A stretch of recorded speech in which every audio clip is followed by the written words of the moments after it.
it's me again, Tao.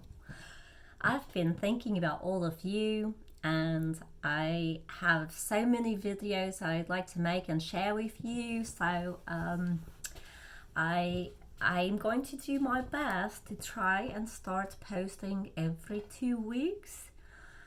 Today, I'd like first off, for any of you who have seen all of my videos, um, I have a habit of saying you guys instead of y'all. The reason is when I was growing up, I grew up in Lafayette, Louisiana. And so, as a southerner, y'all, which is you all, y'all, it never felt right for me to say. It never felt right coming out of me. And then, whenever I was 16, I met my best friend Leslie, and she's from the Northeast. And so up there, they say you guys, and I like that better for who I am. It just fits with my personality better. So I adopted that, and so I've been using that for at least 2 decades now. Oop, three. Well, okay, time flies. But I just wanted to let all of you know that I do not mean any offense. I'm trying to correct that because I would prefer to use more gender neutral language to be more inclusive, because I want equality for all. I love all people. I don't want to exclude anyone. So please bear with me. I've tried starting this video twice already. This is the third time today, and I stopped and deleted because I said you guys, because it made me feel bad. I don't want to offend anyone. So please bear with me. I'm working on it. So today I wanted to talk to you about some things that I learned from on my own. So when you first get hit in the head, I don't know if anybody told you this, but when you first, and you don't have to get hit in the head. I just learned from my friend Paul today that in a car wreck, a car can get hit and the person in the car will get brain damage because they get shaken up so much. And the inside of our skull is not smooth. Our brain is very smooth, and there's liquid in between. And then in the skull is very pointy, it's sharp. And so when your brain gets knocked out of where it normally lives, and it hit into the sharp ridges of the skull, it does damage. That's how I ended up with so much damage, because I have a coup contre coup brain injury, which means and one of the first diagnoses I heard was shake the baby syndrome. So it's exactly what it sounds like. My brain got shaken up.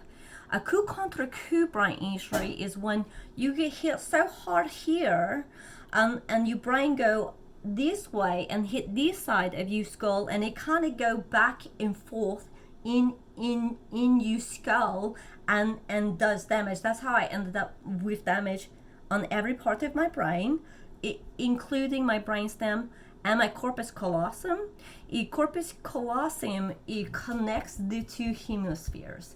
I don't know if you noticed this, but look, when I start talking, I have to close my eyes because it helps me to stay on track and keep my words together.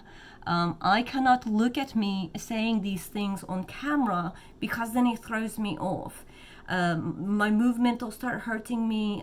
Different things will throw me off. So please bear with me. Like all of us, we all work in progress, right? Some of us more so than others. Depends if you work on yourself. It's one of my favorite things to do is try and be better than I was yesterday. A better person for my heart, for my mind, for everything. So just wanted to put that out there. Please bear with me, I'm working on it. I hope I can get through this video without saying it again. So when you first get a brain injury, not even hidden head, but brain injury, however you damage your brain, because there's many different ways that your brain can become damaged, including heat stroke. So I have a friend from brain injury group. He got his brain injury from heat stroke, which I didn't even know possible until I was in group. So you don't have to get struck to have brain injury, just so you know. If nobody's told you, within your first month, and I still to this day limit my screen time as much as I can. These blue lights coming off of our tablets and computers and phone is not good for us. I wish I would have known that early on in my recovery, and unfortunately I did not find that out until 9 months in from my acupuncturist. Shout out to Dr. Mancini. Amazing. We love him. So limit your screen time. After the damage to the brain, you're supposed to like be completely sedentary for first 2 weeks to a month, and then you should start recovery. You start a physical therapy, whatever, because brain injuries are so unique to each person. There's such a wide spectrum of brain injuries and how you can become injured, and so there's not a one size fits all for everybody. Not everybody has balance issues, not everybody has vestibular issues like me, not everybody has, all these things, but I have some things in common with other brain injury people. I have some things in common with autistic people. I have some things in common with MS, people with MS now.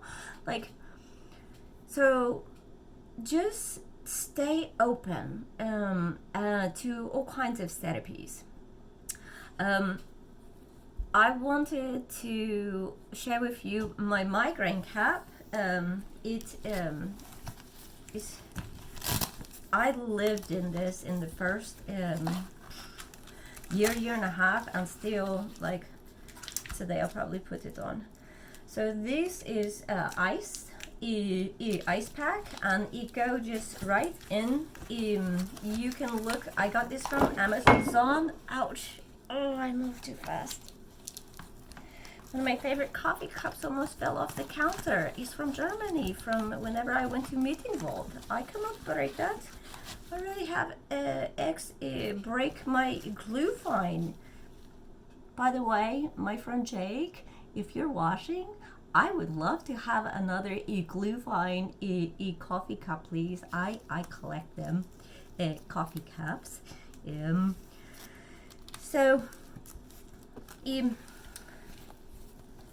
then I put this on my head and wrap it around and have Velcro on the back, and oh yeah, that's good stuff. Look, breath. Anytime I take big breath is good sign. It is working, help me feel better. So I have migraine caps that I use. I also have nerve damage to my face, and so these makeup things, I can't remember what it's called. That nice massage therapist told me what the little, it's not yet, but I have TMJ too, and so this helps me. I don't know if you know this, but it helps me to apply pressure to the points that hurt me. Now, in the first 3 years, my scalp was so sensitive to the touch that it would have been very difficult for me to push on my head as I do today. So I use these, and that helps bring down the inflammation. Speaking of inflammation, if you have a brain injury, it is imperative for you to eat anti-inflammatory foods. So most of the pain in the body is caused because of inflammation. Inflammation can be caused by various things, including injury, stress, diet, things like this. So, what was I saying? Oh, see? There it went. I don't know where it went. I don't remember what I was saying. But anti-inflammatory foods. So my favorite is curry. I eat a lot of curry. I've got a new recipe I will share with all of you. It is roasted vegetables mixed in curry, and it's so delicious. I eat by itself. I put it on quinoa. It's absolutely delicious. It's one of my new favorite meals. And oh, it's heavy. I have this soup that I've been a fan of making for the about a month now. I get my caregiver's help chopping things, and it's very easy because it's like you put onions on to saute, and when they become translucent, you add all the other ingredients and just let it cook. It's perfect for me. Low maintenance is best in these days. As usual, I'm drinking my turmeric tea, and today I think I mixed it with ginger. I usually mix it with either ginger or mint tea. Turmeric, it brings down my pain. Good stuff. Oh, my cup is from Parrish Inc. in Lafayette, Louisiana, downtown Lafayette, Louisiana. That is a magnolia flower. I don't know how well you can see with all the lights I got. Turmeric tea. And all of the I have so many ice pack things. So early on, this is key. For all of you with brain injury, do not wait for others to take care of you. After that 2 weeks to a month off, you need to start recovery. For best results, fast action is necessary